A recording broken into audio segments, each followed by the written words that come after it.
शुभ एवं अशुभ कर्म। शुभ कर्म मंगलदायक होते हैं जबकि अशुभ कर्म अमंगलकारी होते हैं। ये सब कुछ जानते हुए भी मनुष्य अशुभ कर्म क्यों करता है? यह एक यक्ष प्रश्न है जिसका सही उत्तर अवश्य जानना चाहिए। महाभारत में दुर्योधन ने कहा था कि जानामि धर्म न च मे प्रवृत्ति, जानाम्य धर्म न च मे निवृत्ति, केनापि देवेन हृदि स्थितेन यथा नियुक्तोस्मि तथा करोमि। अर्थात मैं धर्म सही मार्ग को जानता हूँ पर उसमें मेरी प्रवृत्ति नहीं है। मैं अधर्म को भी जानता हूँ पर उससे मेरी निवृत्ति नहीं है।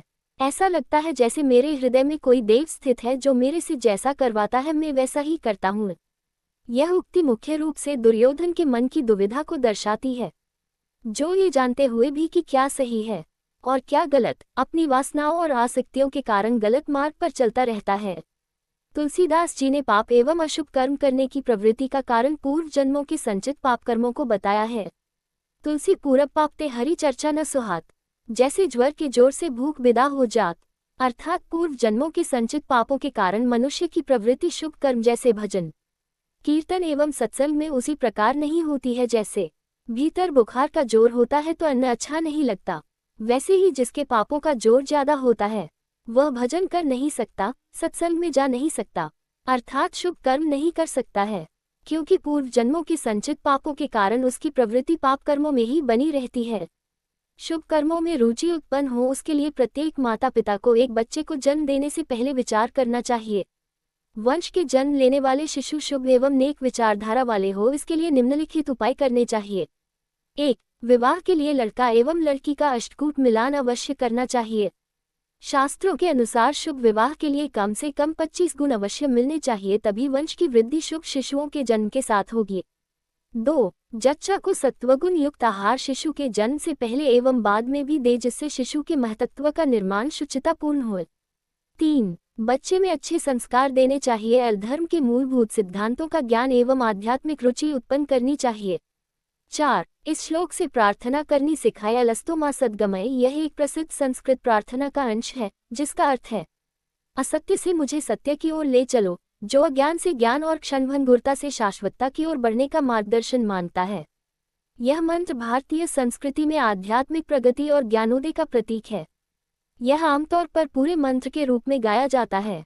अस्तो मां सद्गमय, तमसो मां ज्योतिर्गमय, मृत्यो मां अमृतगमय, मुझे असत्य से सत्य की ओर, अंधकार से प्रकाश की ओर, मृत्यु से अमृतत्व की ओर ले चलो। यह मंत्र बृहदारण्यक उपनिषद से लिया गया है और शांति पाठ का हिस्सा है, जिसका उपयोग वेदों और अन्य सनातन धर्म के शास्त्रों में किया जाता है।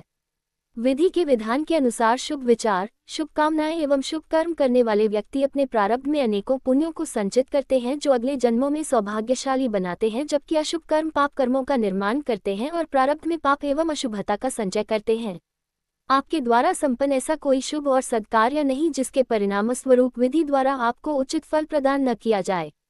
जिस प्रकार वृक्षारोपण करने से आपको प्राणवायु का सुख, शीतल छाया और मधुर फल स्वतः प्राप्त हो जाते हैं, उसी प्रकार शुभ कार्य करने से समय आने पर सुख की प्राप्ति भी स्वतः हो जाती है।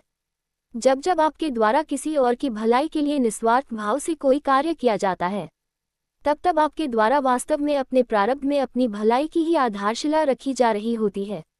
आज आप किसी जरूरतमंद के लिए सहायक बनोगे तो आवश्यकता पड़ने पर कल आपकी सहायता और सहयोग के लिए स्वयं प्रभु किसी भी वेश में कई रूपों में खड़े होंगे। सबकी प्रसन्नता के लिए जीने का भाव ही परमात्मा को प्रसन्न करने का मूल मंत्र भी है। अशुभता किस प्रकार अमंगलकारी होती है, इस लोक चर्चित कथा से जानिए। विक्रम वेताल की एक अद्भुत कथा। उज्जैन नगरी के एक धर्मनिष्ठ ब्राह्मण का पुत्र का नाम गुनाकर था। पिता के संस्कारों के विपरीत वह जुए की लत में पड़कर अपना सब कुछ गंवा बैठा। पिता ने उसे घर से निकाल दिया। भटकता हुआ गुनाकर एक जंगल में पहुंचा, जहां उसकी भेंट एक सिद्ध योगी से हुई। गुनाकर की दयनीय दशा देखकर योगी ने अपनी सिद्धि का आह्वान किया। पल भर में जंगल में एक भव्य सोने का महल खड़ा हो गया, जिसमें राजसी भोग विलास की सारी सामग्री थी। गुनाकर ने वह रात एक राजा की तरह बिताई। माया का खेल और हठ। सुबह आंख खुली तो महल गायब था। सब कुछ योगी की सिद्धि का मायाजाल था। गुनाकर उस मायावी सुख के मोह में ऐसा फंसा कि योगी से जिद करने लगा और कहा कि मुझे भी यह सिद्धि चाहिए। योगी ने उसे बहुत समझाया कि इसके लिए कठिन तप चाहिए और अपात्र को यह विद्या नहीं दी जाती, परंतु गुनाकर की हठ के आगे योगी झुक गए। उन्होंने चेतावनी दी कि सावधान रहना, अगर तुम्हारा संकल्प दिगम गया तो विद्या भी नहीं मिलेगी और मेरी सिद्धि भी खतरे में पड़ जाएगी। अग्नि परीक्षा और संदेह का क्षण। योगी ने गुनाकर को माया के भ्रम से निकालने के लिए एक कठिन परीक्षा ली। उसे आदेश दिया कि जब मैं संकेत करूं तब बिना डरे सामने जलती अग्नि में प्रवेश कर जाना। गुनाकर तैयार हुआ, लेकिन जैसे ही वह अग्नि के पास पहुंचा, माया ने उसे घेर लिया। उसे भ्रम हुआ कि वह जल नहीं रहा, बल्कि एक गृहस्थ जीवन जी रहा है। उसकी पत्नी है, बच्चे हैं, बूढ़े माता पिता हैं, जो उसे आग में जाने से रोककर विलाप कर रहे हैं। यही वह क्षण था जब गुनाकर डगमगा गया। उसके मन में संदेह और मोह जाग उठा। अगर मैं जल गया तो मेरे इन काल्पनिक परिवार वालों का क्या होगा, और क्या पता योगी सच बोल रहा है या नहीं। हालांकि उसने हिम्मत जुटाकर अग्नि में प्रवेश किया और अग्नि शीतल हो गई, भ्रम टूट गया।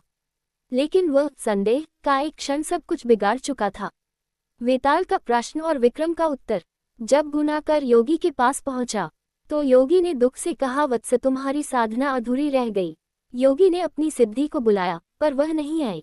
योगी समझ गए कि उनकी विद्या भी नष्ट हो चुकी है। वेताल ने राजा विक्रम से पूछा, राजन बताओ, दोनों की विद्या क्यों नष्ट हुई? राजा विक्रमादित्य ने उत्तर दिया, इसका कारण स्पष्ट है। सिद्धि केवल शुद्ध, निष्कलंक और अटूट संकल्प से ही प्राप्त होती है। गुनाकर के मन में अंतिम क्षण में संदेह और मोह आ गया था, इसलिए उसकी साधना निष्फल हुई। और योगी की विद्या इसलिए नष्ट हुई क्योंकि उन्होंने एक अपात्र और लोभी व्यक्ति को अपनी दुर्लभ विद्या देने का प्रयास किया। सीख। जीवन में किसी भी बड़े लक्ष्य को पाने के लिए शुभ एवं मंगलमय विचार, दृढ़ संकल्प, इच्छा शक्ति जैसी शुभता होनी चाहिए। मन में संदेह का तनिक भी स्थान नहीं होना चाहिए। आपको सुविचारित करना ही मेरा ध्येय है। आप में आध्यात्मिक रुचि उत्पन्न करना मेरा दूसरा ध्येय है। अगर आप लोगों को ये वीडियो पसंद आए हो तो प्लीज़ चैनल को सब्सक्राइब करें, लाइक करें, ज़्यादा से ज़्यादा शेयर करें और कमेंट बॉक्स में अपनी राय अवश्य दें। Folded hands. जय श्री राधे राधे। Folded hands.